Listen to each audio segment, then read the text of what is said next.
Did you ever think, let me once again act? Never.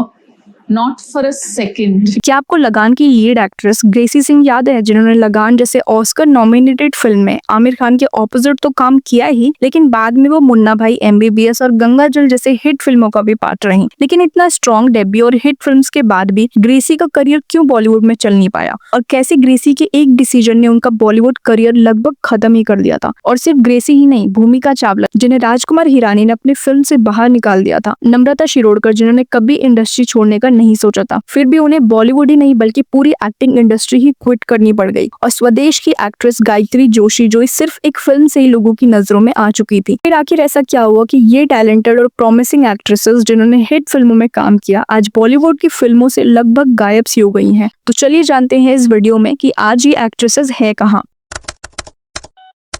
भूमिका चावला बॉलीवुड में आने से पहले साउथ इंडियन फिल्म इंडस्ट्री में काफी पॉपुलर एक्ट्रेस बन चुकी थी। उन्हें एंटरटेनमेंट इंडस्ट्री में आए हुए सिर्फ 2 ही साल हुए थे जब उन्होंने 2000s में अपनी पहली तेलुगु फिल्म युवा कादू से एक्टिंग करियर की शुरुआत की। तो भूमिका को अपनी तीसरी फिल्म से ही बेस्ट एक्ट्रेस तेलुगु का फिल्म फेयर अवार्ड मिल गया था, जो उनके करियर के लिए एक स्ट्रॉन्ग स्टार्ट था। अपने अर्ली साउथ करियर में ही भूमिका विजय, महेश बाबू, नागार्जुना और वेंकटेश जैसे बड़े स्टार्स के साथ काम कर रही थी, जिसके बाद उन्हें 2003 में बॉलीवुड फिल्म तेरे नाम ऑफर हुई अलोंगसाइड सलमान खान। ये फिल्म सतीश कौशिक ने डायरेक्ट की थी और ये 1999 की तमिल फिल्म सेतु का रीमेक थी। तेरे नाम रिलीज होते ही ये काफी बड़ी हिट साबित हुई। सलमान खान की परफॉर्मेंस को क्रिटिक्स ने काफी पसंद किया और कई लोगों ने इसे उनके करियर की अब तक की बेस्ट परफॉर्मेंस माना था। वहीं दूसरी तरफ भूमिका चावला जिन्होंने फिल्म में निर्जरा का रोल प्ले किया था, इस फिल्म में भूमिका चावला को ओवरनाइट स्टार बना दिया, एक सिंपल और ट्रेडिशनल लड़की जो ऑडियंस को काफी पसंद आई। भूमिका को अपनी परफॉर्मेंस के लिए उन्हें जी सिने award for best female debut भी मिला।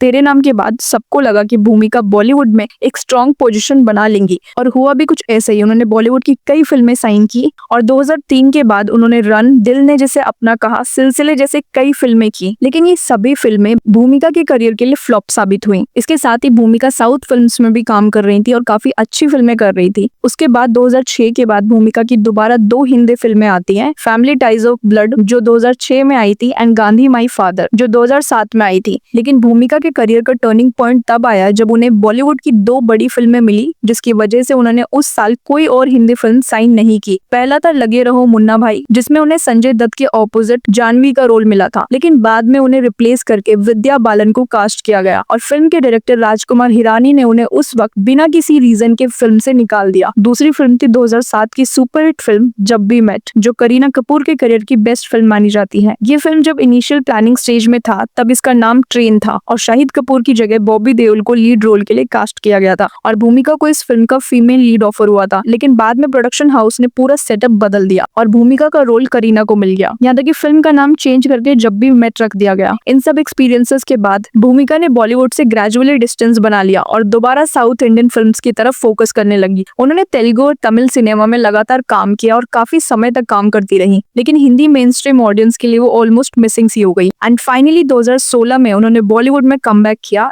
MS Dhoni the untold story में, जहां उन्होंने सुशांत सिंह राजपूत के सिस्टर का रोल प्ले किया। उसके बाद वो 2023 में सलमान खान की फिल्म किसी का भाई किसी की जान में दिखाई दी और 2024 में वो एक और हिंदी फिल्म नाम में नजर आई थी। और आज भी भूमिका फिल्म्स कर रही हैं, लेकिन जो लाइमलाइट और रीच उनकी डेब्यू फिल्म तेरे नाम के बाद एक्सपेक्टेड थी, वो उनके करियर में कभी वापस नहीं आ पाई। एंड वो आज भी लोगों के लिए तेरे नाम की निर्जरा ही है। अगर भूमिका चावला लगे रहो, मुन्ना भाई और जब भी मेट जैसे फिल्में करती तो हो सकता था कि उनका बॉलीवुड करियर एक अलग ही डायरेक्शन में चला जाता। लेकिन ये भी सच है कि किसी फिल्म की सक्सेस सिर्फ स्क्रिप्ट से नहीं होती, एक्टर की प्रेजेंस, केमिस्ट्री और ऑडियंस के साथ कनेक्शन सब कुछ मैटर करता है। आपको क्या लगता है, अगर भूमिका इन दोनों फिल्मों को करती तो उनका करियर आज कहाँ होता? 2000s के आसपास जब बॉलीवुड में कहो ना प्यार है, मोहब्बतें, कभी खुशी कभी गम जैसे ग्लैमरस और मॉडर्न फिल्म्स बनाई जा रही थी, तभी डायरेक्टर आशुतोष ग्वारिकर एक पीरियड स्पोर्ट्स ड्रामा फिल्म बनाना चाहते थे, लगान। ये फिल्म लूजली इंस्पायर्ड थी 1957 की क्लासिक फिल्म नया दौर से, जिसे BR चोपड़ा ने डायरेक्ट किया था, जिसमें दिलीप कुमार और विजयंती माला लीड रोल्स में थे। आशुतोष ने लगान के कैरेक्टर भुवन के रोल के लिए कई एक्टर्स को अप्रोच किया, शाहरुख खान, ऋतिक रोशन, बॉबी देओल, अभिषेक बच्चन, लेकिन सबने इस फिल्म को करने से मना कर दिया और फिर ये स्क्रिप्ट आमिर खान के पास गई, लेकिन अनफॉर्चुनेटली आमिर खान ने भी इसे करने से मना कर दिया क्योंकि उस टाइम के हिसाब से ये फिल्म काफी रिस्की और ऑफ बीट लग रहा था। यहाँ तक कि आमिर खान के फ्रेंड्स भी उन्हें इस फिल्म को करने से मना कर रहे थे। बेसिकली उन सबको लग रहा था कि 2000s के मॉडर्न टाइम में क्रिकेट और कॉलोनियल इंडिया पर बेस्ड फिल्में चलना मुश्किल होगा, लेकिन बाद में आमिर ने स्क्रिप्ट को दोबारा सीरियसली सुना और फाइनली ये फिल्म करने के लिए मान गए। लेकिन इसके बाद भी सबको कहीं ना कहीं लग रहा था कि ये फिल्म तो अच्छी बन रही है, बट कहीं ये उस साल की बिगेस्ट फ्लॉप ना बन जाए। अब जब डायरेक्टर आशुतोष को फिल्म बनाने के लिए प्रोड्यूसर मिलना मुश्किल हो रहा था, तब आमिर खान ने एक और बड़ा डिसीजन लिया कि वो इस फिल्म को प्रोड्यूस भी करेंगे। और फिर आमिर ने अपना खुद का प्रोडक्शन हाउस लॉन्च किया, आमिर खान प्रोडक्शन, और लगान बन गई उनकी पहली फिल्म एज अ प्रोड्यूसर। फिल्म में गौरी के रोल के लिए भी कई एक्ट्रेसेस को कंसीडर किया गया था। रानी मुखर्जी, अमीषा पटेल, सोनाली बेंद्रे, शमिता शेट्टी जैसी कई नेम्स थे, लेकिन आमिर खान और आशुतोष को एक ऐसी एक्ट्रेस चाहिए थी जो वैजयंती माला जैसे ग्रेसफुल लगे और एक्टिंग के साथ साथ डांस में भी स्ट्रॉन्ग हो। और तभी उन्होंने सिलेक्ट किया ग्रेसी सिंह को, जो उस टाइम टीवी शो अमानत और कुछ फिल्में कर चुकी थी, और इसीलिए उनकी सिंप्लिसिटी और क्लासिक वाइब को देखते हुए उन्हें गौरी के रोल के लिए सेलेक्ट किया गया। और जब ये फिल्म बनकर रिलीज के लिए रेडी हुई तो इसके सामने एक और बड़ी फिल्म थी जो सेम डे रिलीज होनी थी, गदर एक प्रेम कथा। सोचो, बॉलीवुड की आज की दो लेजेंडरी फिल्में लगान और गदर एक प्रेम कथा एक ही दिन रिलीज हो रही है, तो आपकी पहली चॉइस क्या होती? ये तो आप मुझे कमेंट में बताइए। लेकिन जब 15 जून 2001 को ये दोनों ही फिल्में एक ही दिन रिलीज होती है, तो इस दिन इंडियन ऑडियंस को दो बड़ी फिल्में देखने को मिली। लगान, जिसका बैकड्रॉप था ब्रिटिश रूल के टाइम का हिंदुस्तान, जब लोग अनफेयर टैक्स सिस्टम से जूझ रहे थे, और दूसरी तरफ गदर, जो 1947 के पार्टीशन के बाद होने वाले दंगे और दर्द की कहानी थी। एंड ये दोनों ही फिल्मों को ऑडियंस ने बहुत ज्यादा पसंद किया। 2001 में गदर ने तो कभी खुशी कभी गम के बाद दूसरी सबसे ज्यादा कमाई करने वाली फिल्म का रिकॉर्ड बनाया, जबकि लगान उस साल की तीसरी हाईएस्ट ग्रॉसिंग फिल्म बनी। लेकिन अवार्ड्स के मामले में लगान ने सबको पीछे छोड़ दिया। फिल्म ने 50 से ज्यादा अवार्ड्स जीते, इंक्लूडिंग नेशनल अवार्ड, और इवन इस फिल्म को ऑस्कर के लिए भी नॉमिनेट किया गया। एंड ग्रेसी सिंह, जिनकी Lagaan as a lead first movie थी, उन्हें इस फिल्म के बाद इंडस्ट्री की मोस्ट प्रॉमिसिंग एक्ट्रेसेस में काउंट किया जाने लगा। ग्रेसी सिंह को अपने अमेजिंग परफॉर्मेंस के लिए काफी रिकॉग्निशन मिला। उन्हें आईफा और जी सिने award for best female debut से ऑनर किया गया। ग्रेसी को इतने बड़े सक्सेस के बाद उनकी नेक्स्ट फिल्म आई अरमान, जिसमें ये अमिताभ बच्चन, अनिल कपूर और प्रीति जिंटा जैसे एक्टर्स के साथ स्क्रीन शेयर कर रही थी। लेकिन 2003 में ग्रेसी दोबारा दो बड़ी फिल्मों का पार्ट रही, मुन्ना भाई MBBS एंड गंगा जल, और ये दोनों ही फिल्में सुपरहिट रही। इवन फिल्म गंगा जल को नेशनल अवार्ड से भी ऑनर किया गया। लगान और मुन्ना भाई जैसे फिल्मों के बाद ग्रेसी सिंह का करियर एक प्रॉमिसिंग ट्रैक पे था। उन्हें कई बड़े फिल्म मेकर्स अप्रोच कर रहे थे, लेकिन ग्रेसी हर फिल्म चूज करने से पहले एक चीज पे बिल्कुल क्लियर थी कि उन्हें ग्लैमर या एक्सपोजिंग रोल नहीं करने थे। और इसी रीजन से ग्रेसी ने अजय देवगन की एक्शन थ्रिलर फिल्म कयामत को रिजेक्ट कर दिया, क्योंकि इन्हें इस फिल्म में बिकनी सीन करना पड़ता, जिसके लिए वो कंफर्टेबल नहीं थी। और ये डिसीजन उनके प्रिंसिपल के लिए तो स्ट्रॉन्ग था, लेकिन करियर लेवल पे कहीं ना कहीं रिस्की बन गया।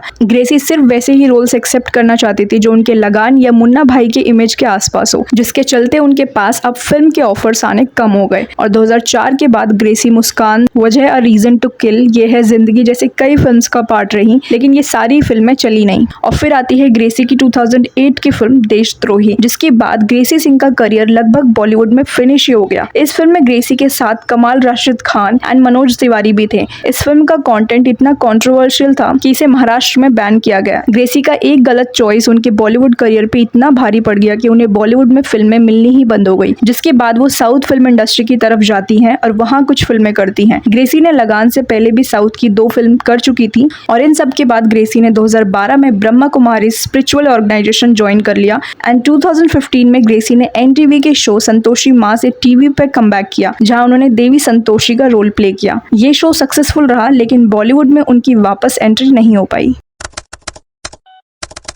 नम्रता शिरोडकर ने अपनी एक्टिंग करियर शुरू करने से पहले ही अपनी एक स्ट्रॉन्ग आइडेंटिटी बना चुकी थी। वो 90s की एक वेल नोन मॉडल रह चुकी हैं। जब उनकी यंगर सिस्टर शिल्पा शिरोडकर बॉलीवुड में अपना नाम बना रही थी, तब नम्रता मॉडलिंग वर्ल्ड में अपनी जगह एस्टैब्लिश कर रही थी। 1993 में उन्होंने फेमिना मिस इंडिया का टाइटल जीतने के साथ ही वो Femina miss India Asia Pacific का क्राउन भी जीत जाती हैं। उसी साल उन्होंने मिस यूनिवर्स पेजेंट में इंडिया को रिप्रेजेंट किया और वर्ल्ड लेवल पे टॉप 6 फाइनलिस्ट में शामिल रही। मिस इंडिया और मॉडलिंग वर्ल्ड में सक्सेस के बाद नम्रता नम्रता शिरोडकर ने फाइनली फिल्म्स करने का डिसाइड किया। उन्हें पहली बार अक्षय कुमार और सुनील शेट्टी के ऑपोजिट कास्ट किया गया था फिल्म पूरब की लैला पश्चिम की छैला में, लेकिन शायद आपने इसका नाम नहीं सुना हो क्योंकि ये फिल्म कभी रिलीज ही नहीं हो पाई। फिर आई 1998 की फिल्म जब प्यार किसी से होता है, जिसमें सलमान खान और ट्विंकल खन्ना लीड रोल्स में थे, और इसी फिल्म के गाने में नम्रता सलमान के ऑपोजिट नजर आई थी और ये गाना उस वक्त काफी हिट हुआ था और इसी के साथ ही नम्रता ने अपना बॉलीवुड डेब्यू ऑफिशियली कर लिया। उसी साल उनकी 2 और फिल्में आई थी, मेरे 2 अनमोल रतन और हीरो हिंदुस्तानी, जिसमें नम्रता लीड रोल में थी, लेकिन दोनों फिल्में बॉक्स ऑफिस पे फेल हो गई। 1999 में नम्रता ने कुछ और फिल्में की, लेकिन जब उन्होंने संजय दत्त के साथ फिल्म वास्तव द रियलिटी में नजर आई, जिसमें नम्रता ने उनकी वाइफ का रोल प्ले किया था, तो इस फिल्म में उनकी परफॉर्मेंस को क्रिटिक्स और ऑडियंस ने बहुत पसंद किया और नम्रता फाइनली एक सीरियस एक्ट्रेस के तौर पे मानी जाने लगी। 2000s में नम्रता फिल्म पुकार में एक सपोर्टिंग रोल में नजर आती हैं और इसके बाद नम्रता पहली बार एक तेलुगु फिल्म वामसी साइन करती है, जिसमें उनके ऑपोजिट थे महेश बाबू, और इसी फिल्म के शूटिंग के दौरान इन दोनों ने एक दूसरे को डेट करना शुरू कर दिया। वास्तव के बाद नम्रता की कोई ऐसी हिंदी फिल्म नहीं आई जिसमें वो लीड में हो। 2000s के बाद उन्होंने हथियार, अस्तित्व, तेरा मेरा साथ रहे, तहजीब जैसी कई फिल्में की, लेकिन इन सभी फिल्म्स में या तो बड़ी स्टार कास्ट होती थी और नम्रता सपोर्टिंग रोल में होती थी, या फिर अगर वो लीड में होती भी थी तो फिल्में चल नहीं पाती थी। फिर भी नम्रता ने कई फिल्में की है और 2004 तक वो लगातार कई फिल्मों का पार्ट रही और तभी महेश बाबू और नम्रता ने शादी करने का डिसाइड किया। लेकिन महेश एक बात को लेकर बहुत क्लियर थे कि उन्हें एक नॉन वर्किंग वाइफ चाहिए थी जो घर पे रहे, एक्टिंग इंडस्ट्री का हिस्सा ना हो। वैसे महेश बाबू और नम्रता की पहली मुलाकात फिल्म के दौरान ही हुई थी, जब नम्रता ऑलरेडी बॉलीवुड और मॉडलिंग में काम कर रही थी। लेकिन नम्रता ने खुद एक इंटरव्यू में कहा कि अगर वो किसी ऑफिस में भी जॉब कर रही होती तब भी महेश बाबू उनसे कहते कि वो जॉब भी छोड़ दो, क्योंकि उन्हें एक हाउसवाइफ ही चाहिए थी। He wanted a non-working wife.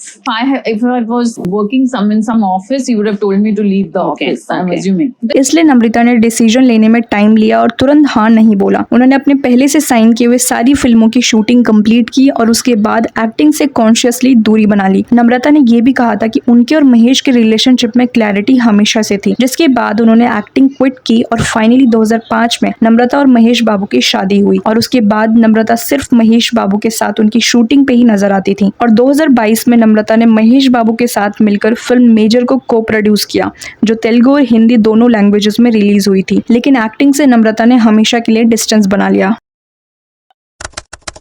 जहां 2004 में शाहरुख खान की वीर ज़ारा, मैं हूं ना जैसे सुपर सक्सेसफुल फिल्मों ने बॉक्स ऑफिस पे काफी कमाई की, वहीं उसी साल उनकी एक और फिल्म आई थी स्वदेश। ये फिल्म कमर्शियली ब्लॉकबस्टर तो नहीं थी, लेकिन इस फिल्म को लोगों ने इतना पसंद किया कि आज ये फिल्म हिंदी सिनेमा की क्लासिक मानी जाती है। और इसी फिल्म के थ्रू ऑडियंस को पहली बार स्क्रीन पे एक नया चेहरा देखने को मिला, गायत्री जोशी। उन्होंने गीता का रोल इतनी नेचुरली और डिग्निफाइड तरीके से निभाया कि ऑडियंस को यकीन ही नहीं हुआ कि ये उनकी डेब्यू फिल्म है। अपने करियर की बिल्कुल शुरुआत में ही गायत्री को शाहरुख खान जैसे बॉलीवुड सुपरस्टार के ऑपोजिट काम करने का मौका मिला और उनकी परफॉर्मेंस देखकर ऐसा लगा कि वो लॉन्ग रन के लिए इंडस्ट्री में आई हैं। लेकिन फिर इतनी अच्छी शुरुआत के बाद ये उनकी पहली और आखिरी फिल्म कैसे बन गई? इस फिल्म से पहले गायत्री जोशी काफी सक्सेसफुल मॉडल रह चुकी थी। 1999 में वो फेमिना मिस इंडिया कॉन्टेस्ट की फाइनल रही और 2000 में मिस इंडिया इंटरनेशनल का टाइटल जीतकर जापान में मिस इंटरनेशनल पेजेंट में इंडिया को रिप्रेजेंट भी किया। मॉडलिंग वर्ल्ड में उनका नाम ऑलरेडी काफी एस्टैब्लिश था और इसी समय डायरेक्टर आशुतोष ग्वारिकर एक फिल्म बनाना चाहते थे। और लगान के सक्सेस के बाद जब आशुतोष ने स्वदेश लिखना शुरू किया तो पहले उन्होंने आमिर खान को ही अप्रोच किया था, लेकिन आमिर ने स्टोरी को वीक कहकर फिल्म करने से मना कर दिया और उसके बाद ये स्क्रिप्ट शाहरुख खान तक पहुंची। स्वदेश में जब गायत्री ने गीता का रोल प्ले किया तो अपनी सिंप्लिसिटी, डिग्निटी और स्क्रीन प्रेजेंस के साथ उन्होंने डेब्यू फिल्म में ही क्रिटिक्स और ऑडियंस दोनों का दिल जीत लिया। उनकी परफॉर्मेंस के लिए उन्होंने उस साल star screen award, global Indian film award, Zee सिने अवार्ड जैसे कई अवार्ड जीते और उस समय गायत्री अपनी एक ही फिल्म से सक्सेसफुल एक्ट्रेस बन चुकी थी। और उसी साल गायत्री बिजनेसमैन विकास ओबरॉय से मिलती है और अपने करियर के पीक पर विकास ओबरॉय से शादी कर ली और इसी के साथ ही गायत्री जोशी का बॉलीवुड करियर एक ही फिल्म में फिनिश हो गया।